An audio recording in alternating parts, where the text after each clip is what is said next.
أعوذ بالله من الشيطان الرجيم. بسم الله الرحمن الرحيم. إذا وقعت الواقية ليس لوقعتها كاذبة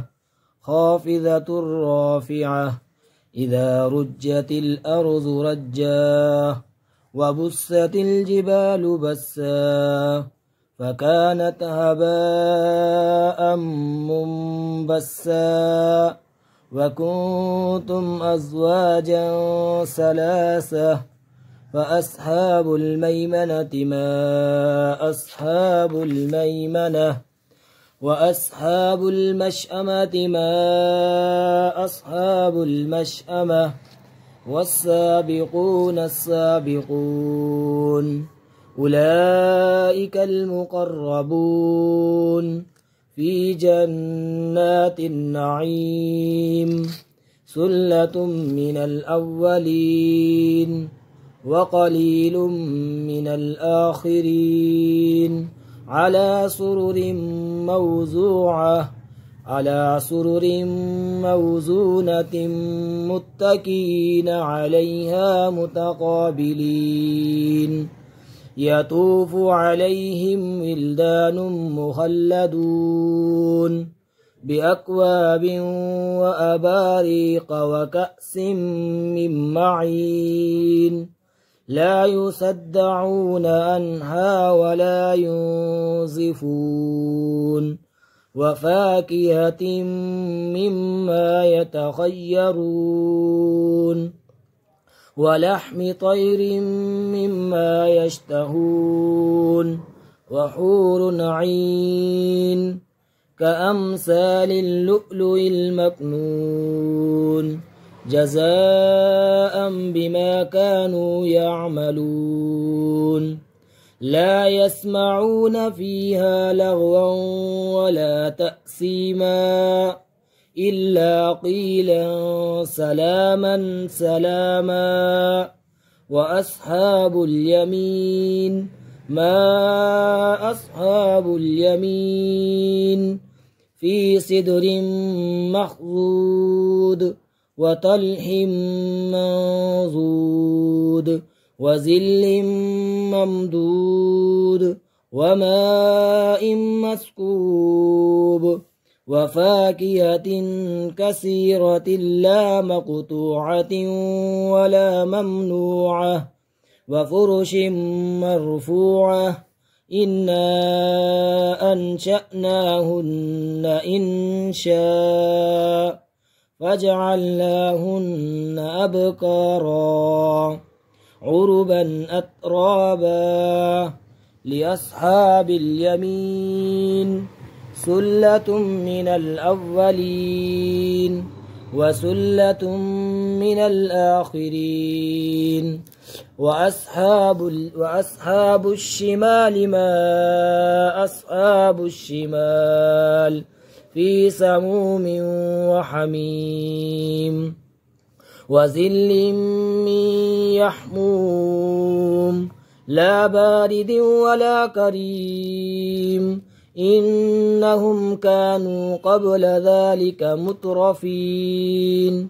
وكانوا يصرون على الحنث العظيم وكانوا يقولون أئذا متنا وكنا ترابا وعظاما أئنا لمبعوثون أو آباؤنا الأولون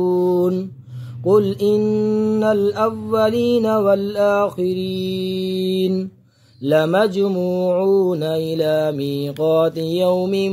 معلوم ثم إنكم أيها الضالون المكذبون لآكلون من شجر من زقوم فمالئون منها البطون فشاربون عليه شاربون شرب الهيم هذا نزلهم يوم الدين نحن خلقناكم فلولا تصدقون أفرأيتم ما تمنون أأنتم تخلقونه أم نحن الخالقون نحن قدرنا بينكم الموت وما نحن بمسبوقين على أن نبدل أمثالكم وننشئكم فيما لا تعلمون ولقد علمتم النشأة الأولى فلولا تذكرون أفرأيتم ما تحرثون أأنتم تزرعونه أم نحن الزارعون لو نشاء لجعلناه طعاما فظلتم تفكهون